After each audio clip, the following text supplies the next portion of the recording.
Yo, it's your boy Jeff. Matter of fact, hold on 1 second. Give me like 2 seconds. My bad. I had to go grab me a little drinky drink.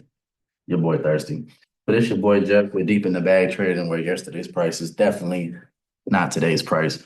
And now that we've covered a few videos on basic essential topics, I do have an ongoing playlist. I'm calling it Deep in the Bag Trading Boot Camp, aka FX Essentials, where we cover basic topics for early traders and also seasoned traders alike that I feel like are foundational.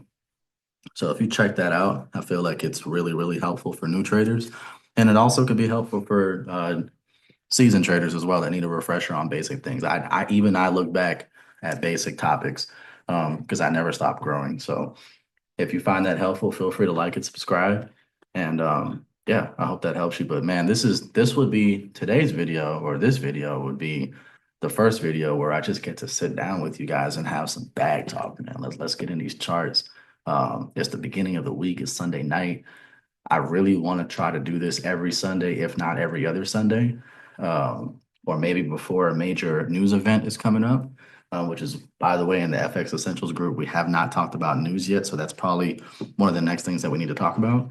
Um, but yeah, I really want to start doing these sessions where we just let's just straight up have some bag talk, man. Let's get into these charts. Let's go to work. Um, and now that I've posted some basic videos, I feel like I can do that. So let's do that. So let's start out with Bitcoin. So everybody knows with Bitcoin, ever since Trump got elected, around I want to say around November 6th. So we'll just tag November 4th and 5th. Okay, we've been on an uptrend since then. And that's because we have the market has a strong assumption built in, or a strong feeling that when Trump takes office, that the policies that his cabinet enacts are going to be more crypto friendly. They're going to be more friendlier for investors. It's going to create an environment where traders can invest in crypto more easily and without so many regulations and so many, you got the SEC trying to sue XRP because they didn't think that they were a real crypto, and it's just a big old mess, man. A lot of it is it's a regulatory mess where the crypto community for a while has been handcuffed and not able to reach its full potential because of these regulations, man. This regulatory environment that we have. So now that Trump is elected,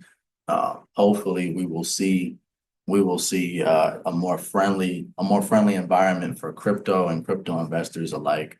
And by the way, I have no political affiliations whatsoever. I mean I don't, but I just know what type of time it is, and I know what it's time to do and how we're going to act, knowing that the stance on crypto is just going to be it's going to be more friendly. So we've got to act accordingly, right? I mean, if Kamala got elected, we know that I know that she had plans for an unrealized capital gains tax.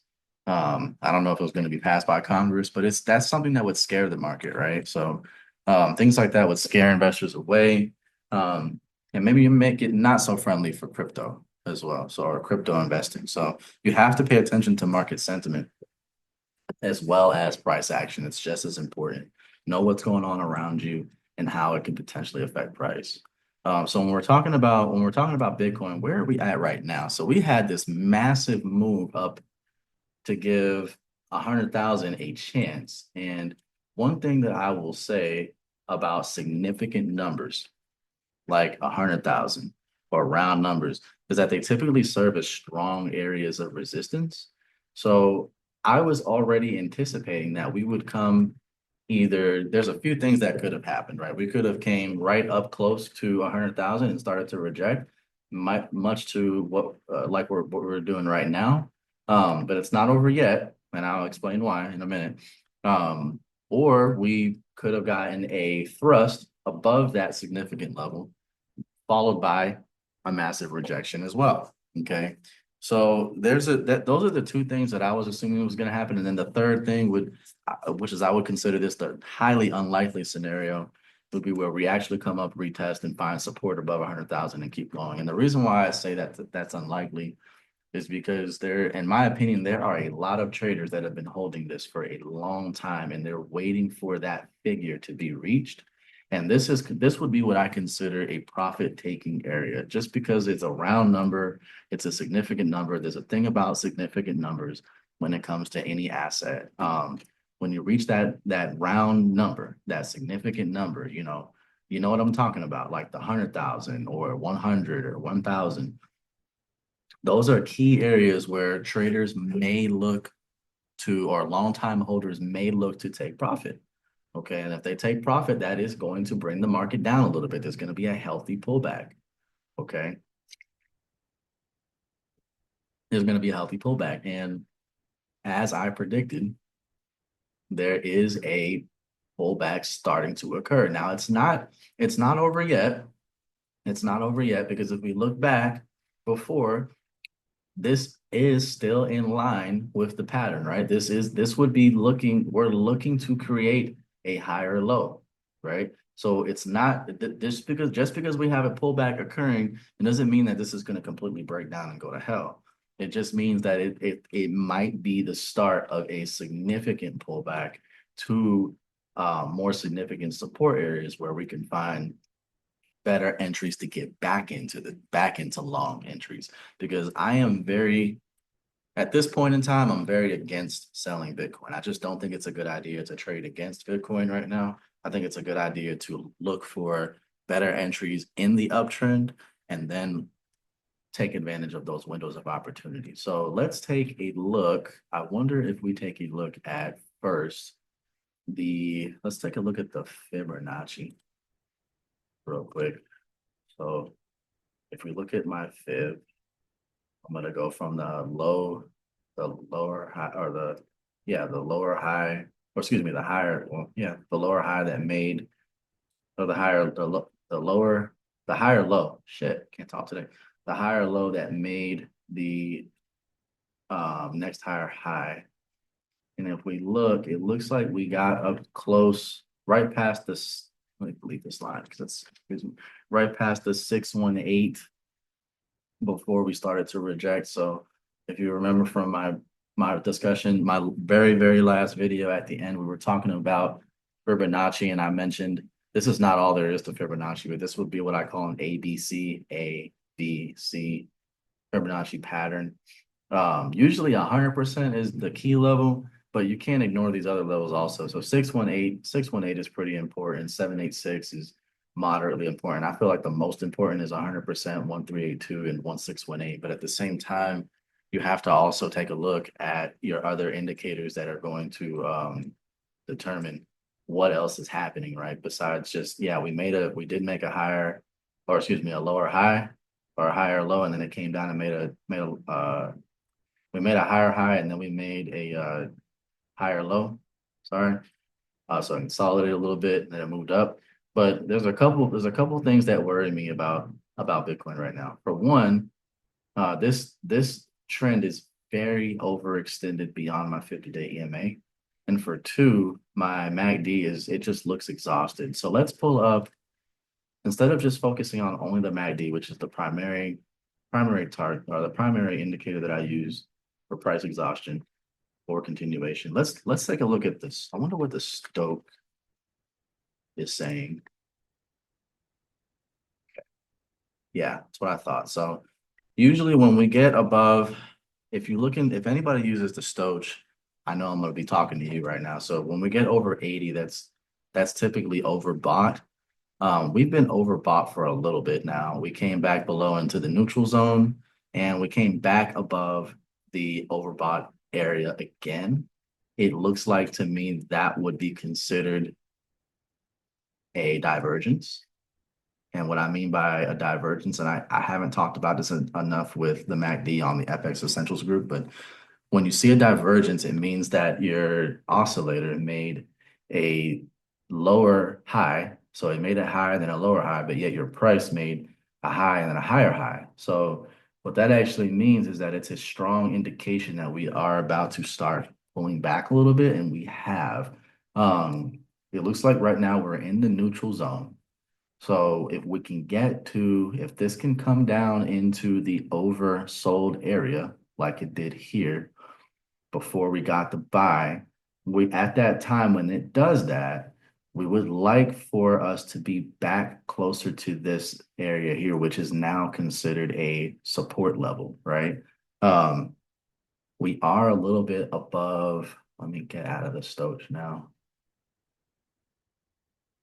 And I don't got the most expensive plan, so I think I can only have like 5 indicators at once. Your boy kind of cheap, but it is what it is, you know. Um, we're gonna go to here. So the last green candle, or excuse me, the last red candle before the uptrend would be the order block. I would actually consider really both of these candles an order block on its own. But if we really want to get technical and stay to the book, that would be the order block. It doesn't have to be, it does not have to be exact. I'm looking at this wick here, I'm looking at this area here, and I'm looking at this order block here is my support levels, and they're all generally close to each other. So there's two scenarios that I want to see happen. One scenario would be,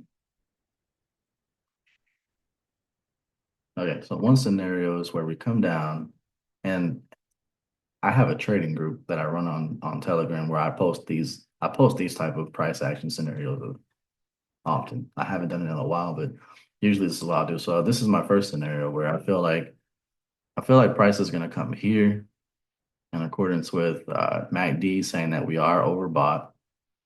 Stoch is saying that we are overbought.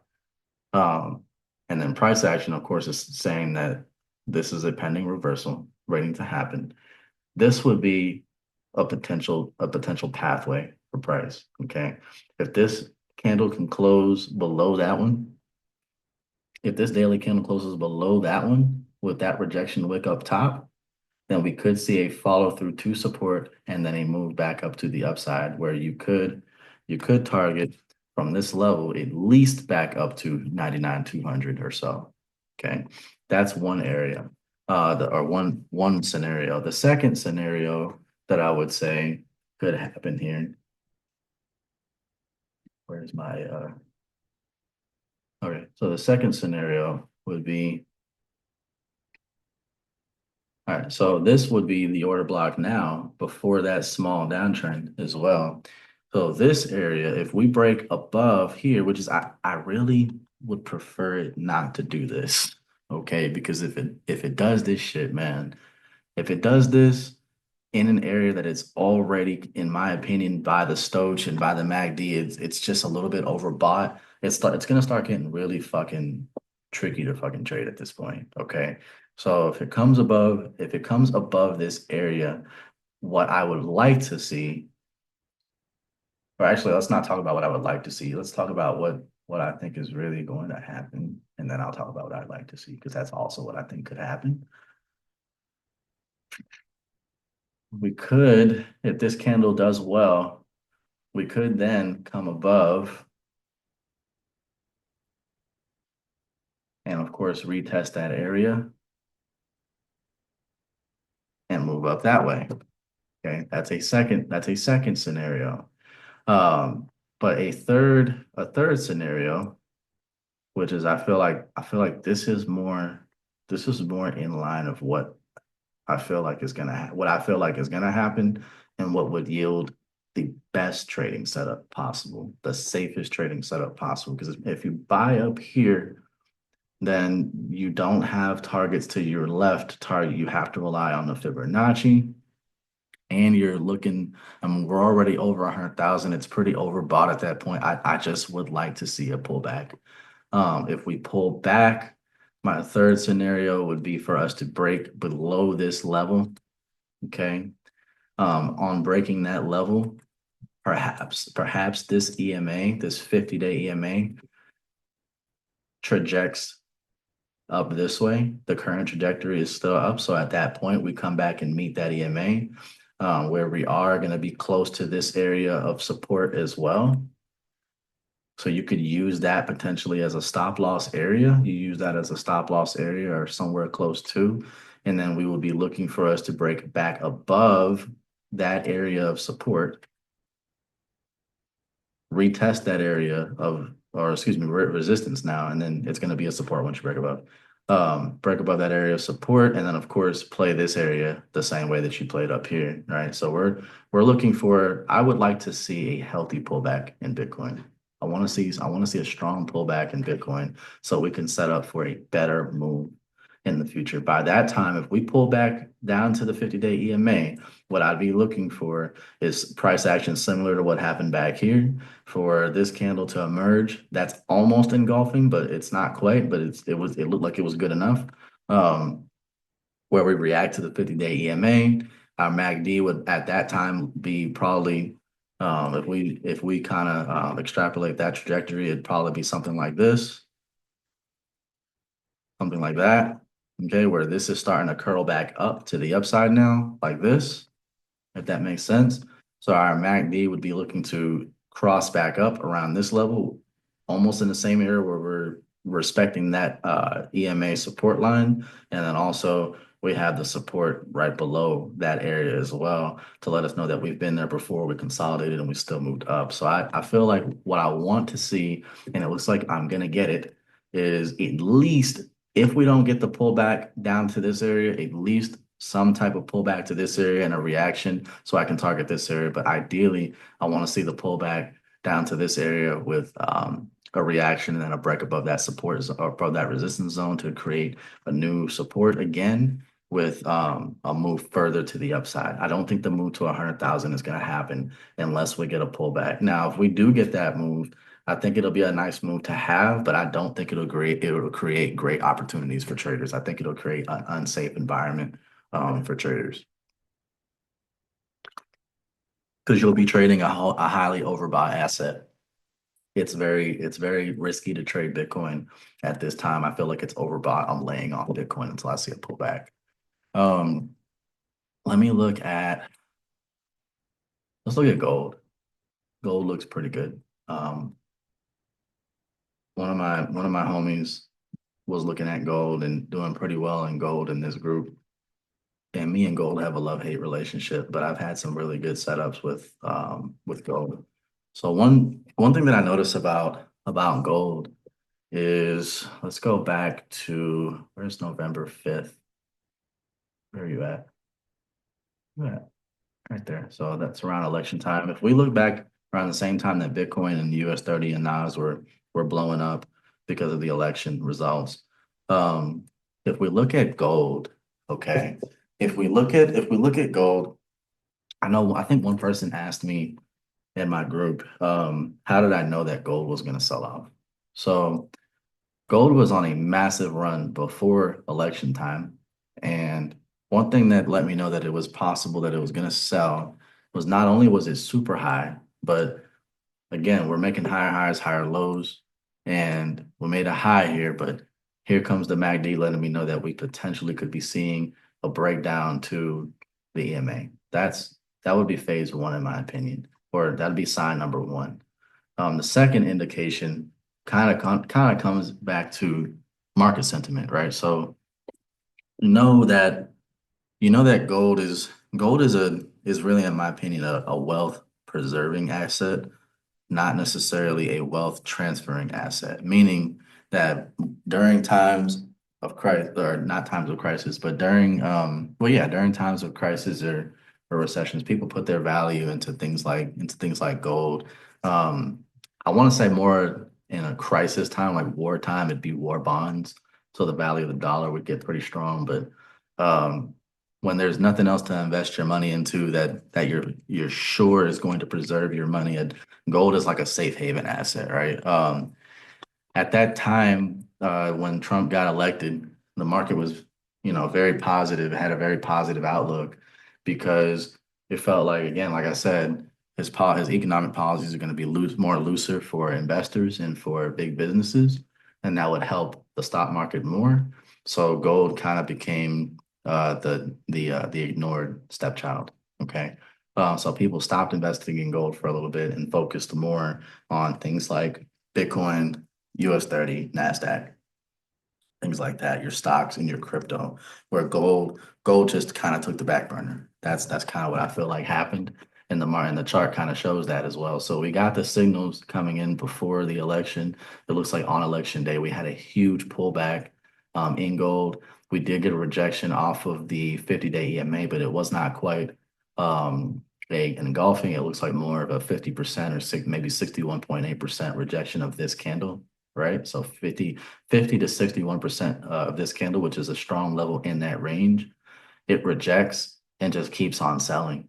It just kept on selling. Now, what do I feel like is going to happen with gold now? So one of the things that I mentioned was that what I was looking for was a potential head and shoulders pattern on gold. So if we look here, we have a left shoulder, we have a head, and then what I always look for is I'm trying to predict the formation of the pattern before it happens, right? So, and what can I do to help me with that? So one, I have a resistance level there, a potential resistance level there. Where's my rectangle? So let's take a look over here. And it looks like we broke that, right? So we broke that. What I would have been looking for a perfect head and shoulders was for this reaction to happen, but then my MACD to start showing me, okay, Jeff, it's time to sell. And so far, it's not saying that. So far, what it's saying is that what I see is that we've broken that level of resistance above that order block, and that we are possibly looking for a retest of that level. I would say let this come back down to this area around 2681. Give us a reaction, hopefully on this candle. If it reacts strongly on the daily and then on the lower time frames, we see the reaction, then we might be looking to buy if that candle can close green. If it can react and close green, then you might be looking for a buy with your stop loss sitting right underneath that order block, or even if you want to be a little bit more risky, right underneath that candle. So you can target then this area here, 2748, and of course the 2790 area. Okay, where you would encounter some strong resistance there. So again, on gold, what I'm looking for is a pullback to this area, or maybe even if it doesn't pull all the way back, if this candle can close strong, not too strong, because I don't want it to end up all the way up here and us to miss our trade. But if it can close strong, if we look in New York, we might not have to wait for that candle to close. Maybe during London or New York, we get some entries there that allow us to be able to take that risk and take entries up to 2747 and 2790.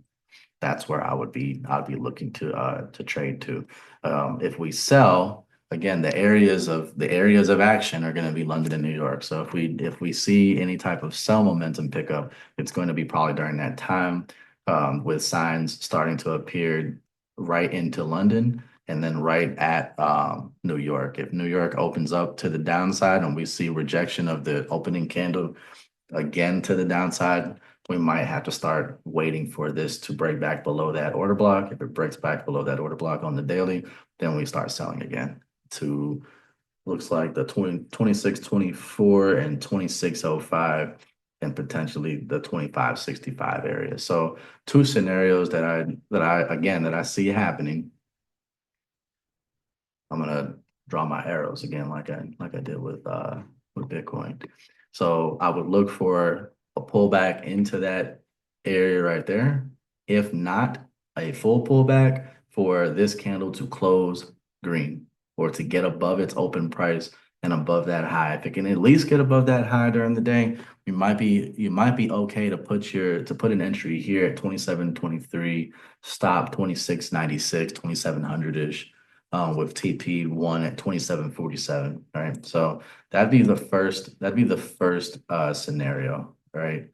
And then the second scenario is that if we break down within London or New York and show significant sell momentum, then we might want to either take the risk by putting stop loss above the high currently made. And if we do that, I would prefer to wait until New York. Um, if we see that by New York, we're still selling. You want to look at how the price, and I think I'm gonna go ahead and go over this in this video because it's pretty important. You want to look at how the price opens up and if we can respect the opening range of price in New York. So if we open to the downside and we cannot break above that opening candle, I really think that we should take sells.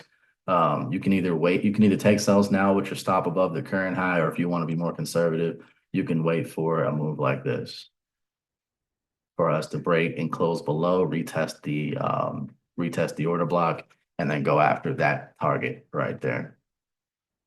Okay.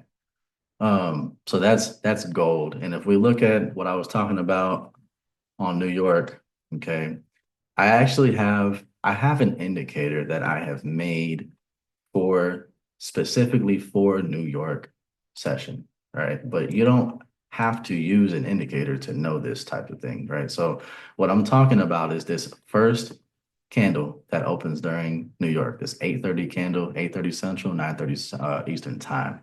So what I normally will see is if this candle opens to the upside, right, or however it opens, if price can break above and close, you will usually see a retest of the New York open zone and then a continued push, right? But let's see if I can find a sell entry right here. So I mean, it's not perfect. You see some sell entries, but they didn't continue. It turned into buys later. That's a buy. This is a little bit of both. I'm trying to look for where we were selling at. So there's more buys. This is a really good indicator that I actually designed for me and my team. But if you look here, so this is an example of kind of what I mean here. So like it looks like the initial candle formed this zone. We broke below. What I would have did was put my stop above the previous swing high, which would have been before the zone even formed in the first place. We got pretty close on that first entry to being stopped out. So say you got stopped out on that first entry. Risk management is key. You probably would have lost 1% there, but your second entry would have been money. So second entry would have been here. Stop loss would have been here again, and we would have sold all the way down to 25.60.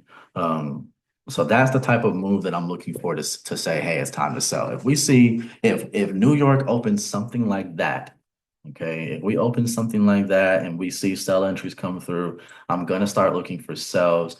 If you don't want to take the sell Monday morning, then you probably would feel more comfortable. Um, you probably would feel more comfortable taking sells right after we break, close, and retest that area. So we retest that area immediate. If we're retesting that area around like say Friday, Thursday, look for a close below the New York zone again for optimal entry, and then sell that bitch. Let's look at US 30 real quick. So if anybody watched my previous video from FX Essentials, my latest FX Essentials video in my series going on. I actually was briefly starting to cover US 30, but it wasn't really appropriate for me to cover it in that video because that was more of a training video.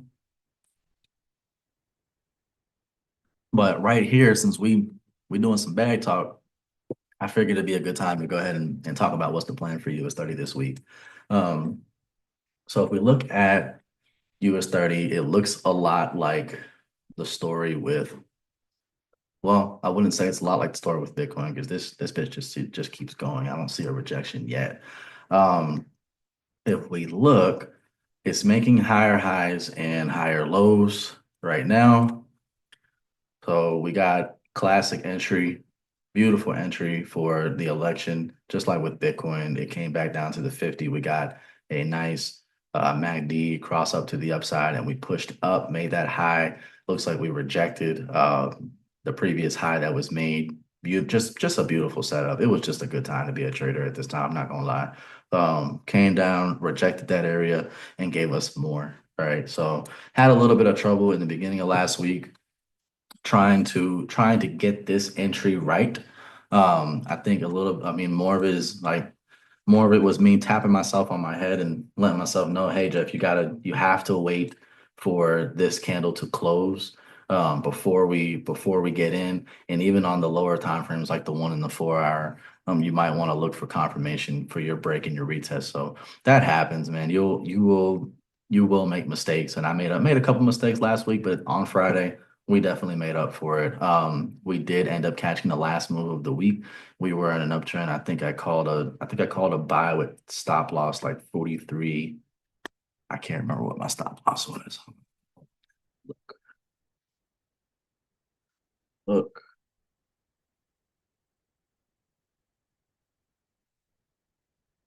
43,840 was my stop. So we were around 43,840. I think we got in at like 44,000. I think it was during New York session.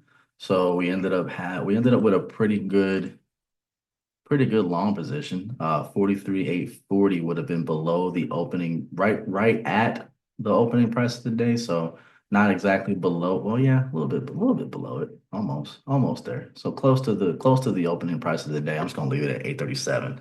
But TP's 1, 2, and 3 were, oh a minute, 40, I think it was like 44, 200, 44, 330, and 44, 450, which the 450 area would have been close to that top right there. That's why I was targeting that area. And we ended up smashing through it all the way up to so far 540. So if we look at the trend here, then it looks like to me, based on the way that US 30 opened, if I go down to all the way down to my 5 minute, I don't know why that's erased. I had something there. Okay, that's fine. If I go all the way down to my 5 minute, there is a gap that just opened upon the week's start to the session. So if we look, that's a gap. Typically, gaps like to get filled. Okay, and I see that price is moving up to the upside based on what the MACD looks like, and just based on the overall shape of this consolidation, I can tell that we might get a thrust to the upside. But what I would be looking for during London or during New York, during the high volume sessions, is for us to break back down, either down back to this area, consolidation, or down closer to this support to help try to either respect or fill that gap. So if we see a move to,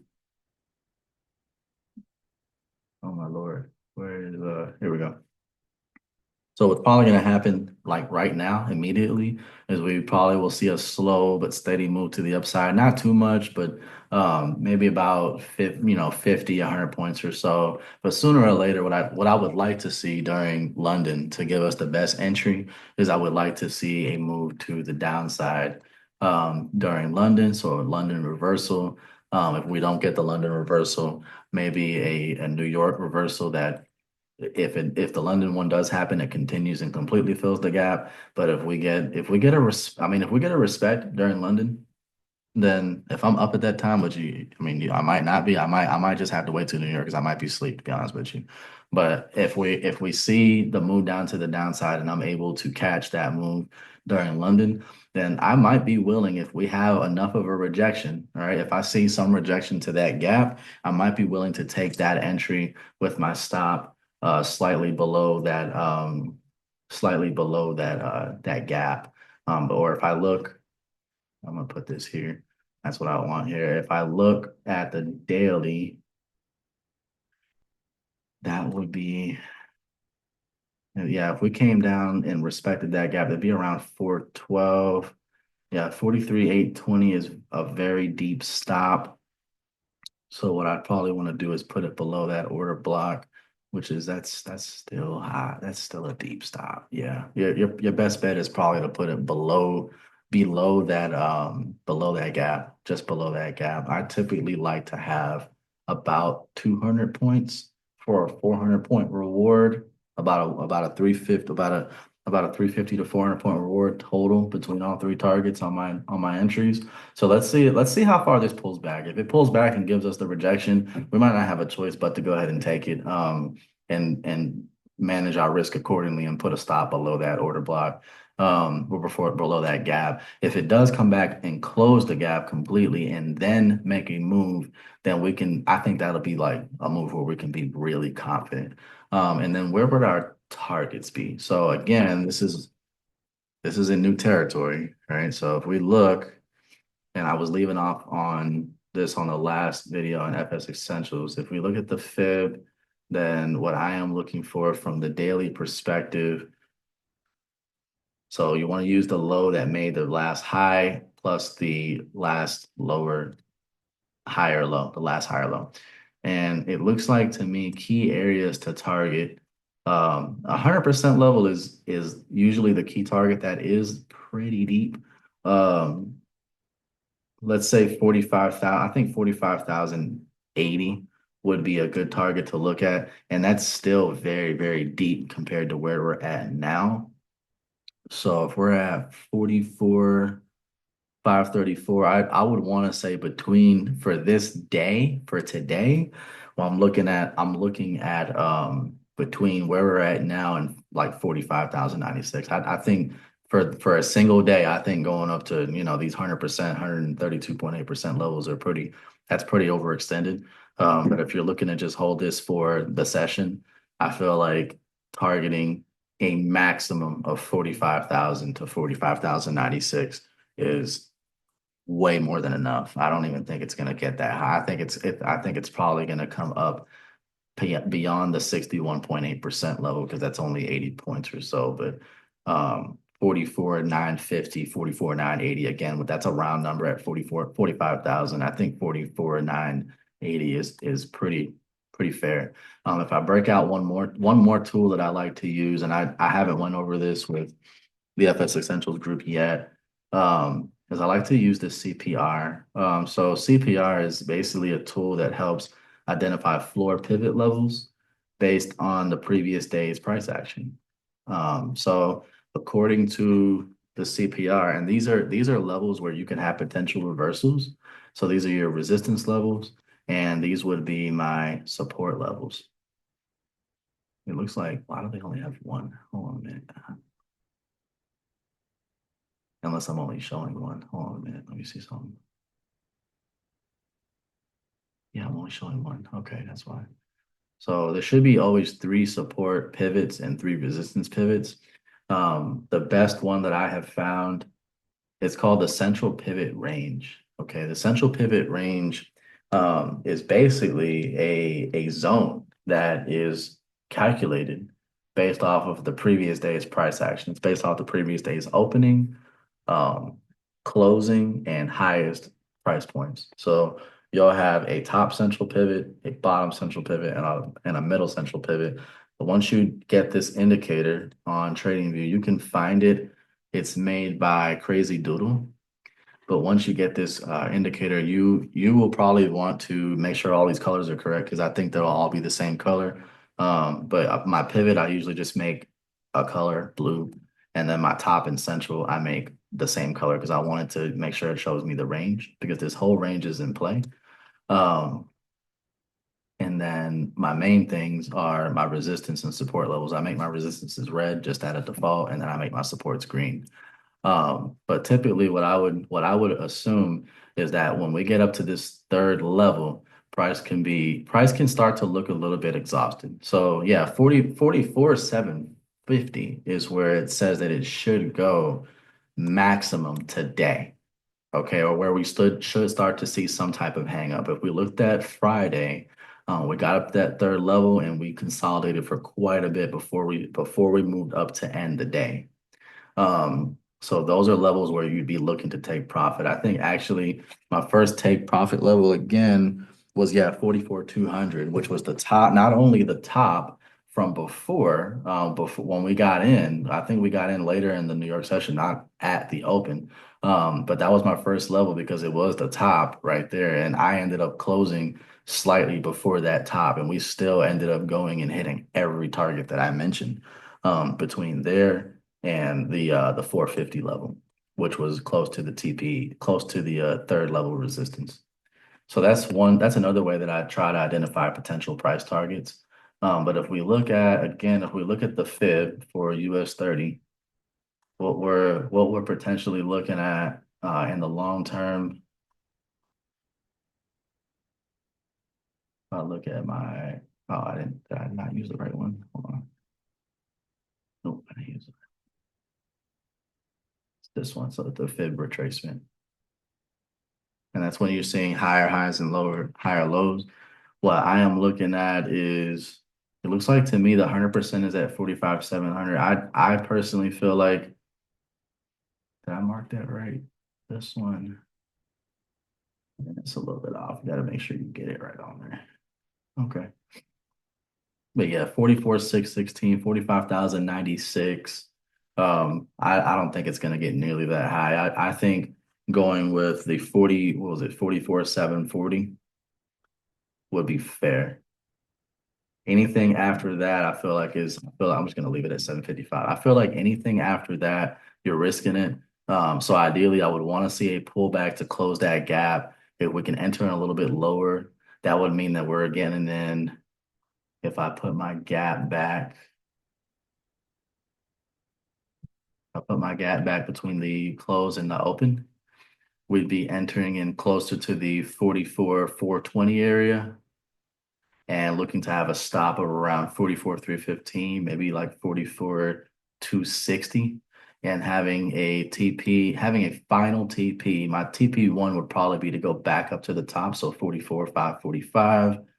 So right there, that's a little bit over 120 points, where my second TP would probably be 44,620. And then my final TP would be 44,740. That is the setup that we're looking for today. That's what I want to see happen today. I want to see a pullback to that zone, in a respect, so that way we can get in a long there. Let's look at Nas real quick, and then I'm gonna go ahead and wrap it up. So we looked at Bitcoin, US 30, gold, and then let's take a look at Nas. So yeah, Nas was a pain in the ass last week, not gonna lie. Oh, I did have that was the gap right there that I had. Okay, so if we look at Nas, I saw Nas as a buy setup very early in the week. Um, so yeah, so Monday when we had this candle here, I was starting to pay attention to if we can get a buy or not. Um, we got what I would call an inside bar candle, but it was more of a 50% rejection. So we did on the start of this candle, it looks like we immediately came down and tested this low area that we made. We rejected, but then we got a confirmed buy, or not a confirmed buy, but a almost confirmed buy when we closed above that zone. Looks like we wanted to see a retest. We got a retest. But in that process, I think I was just getting a little bit impatient. Again, tapping myself on the head because I had a couple of bad entries with Nas last week also to start the week. More success on Bitcoin, but less on Nas and US 30 to start the week. But we ended up closing above, retesting, and I think the same way I called a good entry on Friday, but I mean, again, emotions got to me, and I called for us to close it because we were pulling back a little bit too much, and that's where these wicks come into play. So Nas is fighting right now. Nas has been a pain in the ass. I know it's bullish, but then we get these fucking pullbacks in the day that will just make you doubt your trade. And Nas is one that if I look, it's sitting at 2,900 now. It never hit my stop. I actually called Nas as well, with a stop around 2,600 on Friday. It came very close, or if it did, I don't know if it came close or if it was during the trade. Let me see, because it would have been around, it was at 8:42 a.m. that I called that trade on Friday. So if I look back, let me get this out of my way because I can't see. If I look back, that would have been, yeah, Nas was just a pain last week. I was at pain. So if we look back, I called it when I had a buy signal here. It looks like we still were testing this zone. We would not have got stopped out, but it looked so terrible. The way that it just did not want to give me the momentum the way I wanted to see it. But I just called for us to get out because I thought we were going to get stopped out. But we did not get stopped. We wouldn't have got stopped out if we would have just held and it kept going up to the upside. Um, But yeah, Nas was just a fucking pain in the ass, man. Um, and sometimes it be like that. Sometimes you do see the right trade, you see the right move, but the price action just does not go your way. So there's nothing you can do about that. But I feel like today, if we look, we have a stronger signs forming on the MACD. We do have to look though. I feel like Nas is a little dangerous. I feel like we do have to look at this area here now that we're here because let me see, that's only about 200 points to the upside that I could see if we were to buy.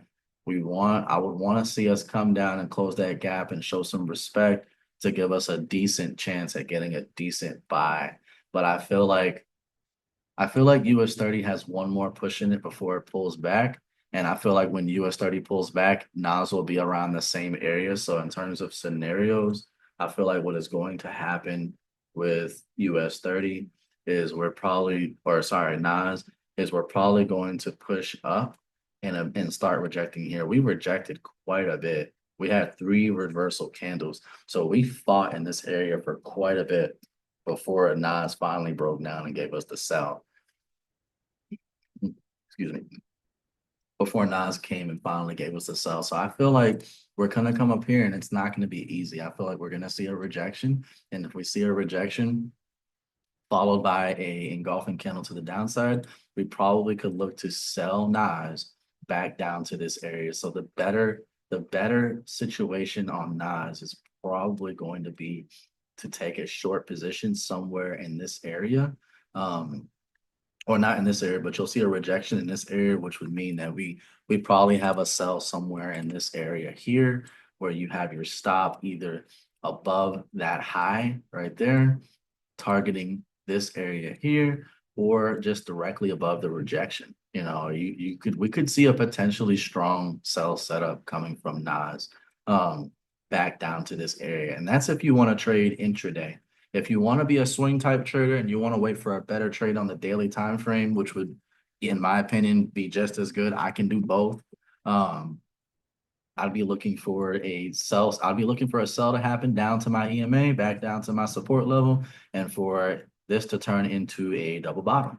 So if that turns into a double bottom and the MACD comes into support, then now I'm looking for a buy back up to the area. So now we're range trading at this point in time, we're range trading. But then if that trade that we entered in down here is going well and we're able to trail our stop loss back above this area, when we break back above this area, you could see additional entries, or you could just continue to hold and for us to make one more high before we break back down to correct. Yep. That's what I think is gonna happen. So what is the fib saying? Let's look at one last thing before we close out. On the fib, if I look at my low that made, oops, wrong one. If I look at my low that just made my high, it's right there, close. Then I look at the low that followed. It looks like what we would be looking at if we look at the 618 level that's right at the top, the high, close to the high, so 138. All of the buy signals that I've called for Nas, including Fridays that we actually closed, we're targeting like the 100 area as the final target. If we look at the 786, we're at 2133.26. 100% level is probably where we would finish out at 21,604, potentially up to 22,404, which is the 1,618. But I think that's very, very that's very high. Um, so yeah, what I'm looking for is maybe to start the week, we see a push on nines and a rejection because the US 30 is also going to push up as well and give us a rejection. If we reject and come back to respect that gap, then we can look for a buyback up here. We come all the way down here and respect this area of support. We can look for a buy here with stop loss maybe behind one of these wicks as a protection mechanism. But if we do that, then we can target the top of this range, a break above and respect, and then start looking at our fib levels, maybe the 786, maybe the 100%. So I think overall what's gonna happen is we see a buy on Nas initially to start the session, and that's happening now.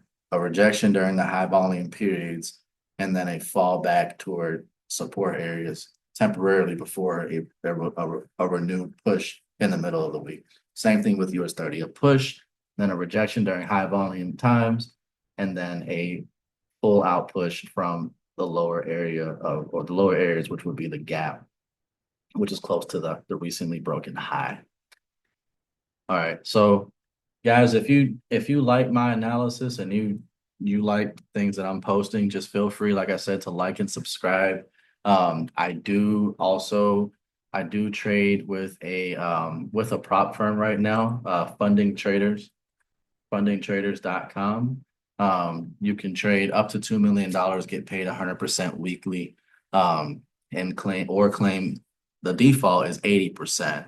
You can add on and trade 100% and get 100% weekly if you'd like, but the default is getting paid every 2 weeks. What the heck is that? Hold on a second. That's one of my alerts. But yeah, if you'd like, the default is to trade and get paid up to 80% of your profits every 2 weeks. You have to sign up for a challenge first, and then you have to pass 2 phases. So I'll just close out by just covering this briefly. So the way a prop firm works is they help fix the disparity between your trading skills and your trading capital. So you might have the skill, but you don't necessarily have the capital at the time. And that's a problem that prop firms look to fix. So they do have accounts ranging from $5,000 all the way up to $500,000.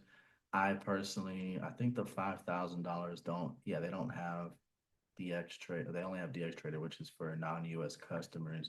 If you're a US trader, you'd have to sign up for a $10,000 account. And in my opinion, I think Trade Locker works a little bit better with them than MT5. I just like Trade Locker better. If you ever look at Trade Locker and you sign up for Trade Locker, it's like TradingView.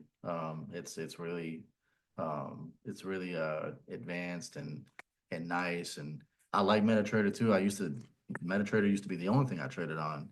But I just started using their trade lock. Their MetaTrader is good also, but I started using their trade locker, and I really really like it. So yeah, you'll notice that this says 2 steps. So the main thing behind these accounts is that you'll sign up, and then you would have to pay a fee. So essentially, what you're doing is, instead of investing, say, $200 of your own money into an account where you're not going to make much of returns because you're only working with $200, you can invest $200 to secure the chance to have a $25,000 account, where all you have to do is pass 2 phases. So your first phase is you would have to make a profit of 10% on the account without losing 5% in a day, or 10% overall. At the same time, be aware that they do have a trading rule that dictates that you only risk 2% per trade idea. So if you go when you're signing up and you'll hit 80% split, 14 days payouts, 2% max loss per trade idea. Okay. 2% max loss per trade idea. What that means is each trade you take cannot risk more than 2% of your account. Typically what I do is I stay around like a 1.5, 1.7% max risk. So that way I have buffer just in case I have any slippage, and I don't risk more than 2%. You can read more about that rule here. Be aware that combining 2 trades and on the same asset in the same direction will make those 2 trades both count towards that 2%. If you close a trade, like say you buy gold, if you buy gold, you stop buying gold, or you get out of gold, and then 2 minutes later, 2 minutes or less later, you get in another trade for gold, another buy, they count both those trades as one. But like I said, you can read more about that here. And then they have a no commissions and swap fee. Swap fees are when you hold a trade beyond the current trading session, you'll incur swap fees. Usually I just choose no commissions. And I think right now they do have a 50% off Black Friday deal going on right now, where a $25,000 account, instead of it being $200, it's actually a $100 account. So like I said, they have accounts from five all the way to 500,000. U.S. traders would be 10,000 all the way to 500,000. Really, really good. Love their platform, and I do have an affiliate link in the description at the bottom. So feel free, if you are ready, if you feel like you are ready, then feel free to sign up. If not, then I highly recommend that you stay back, learn, practice before you are, because these are not easy to pass now. Okay, so I'm not trying to push anybody to sign up now. If you're not ready, you're not ready. I feel like you need to learn as much as you can. Or a good thing to do is start out with the small account. Start out with a small account. It's a $50 risk, and it allows you to get exposure and get your feet wet in the market. So, yeah, I feel like if you feel like you're ready, then go ahead and sign up. If you feel like you want to sit back and learn a little bit, but you still want to get some action, they've got smaller accounts.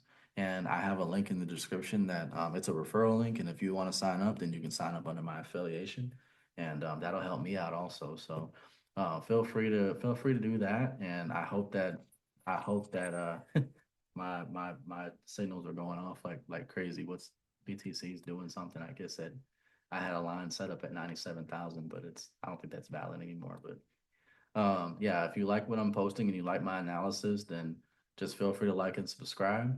And yeah, man, I hope that we make this a good trading week. Y'all take it easy. Much love.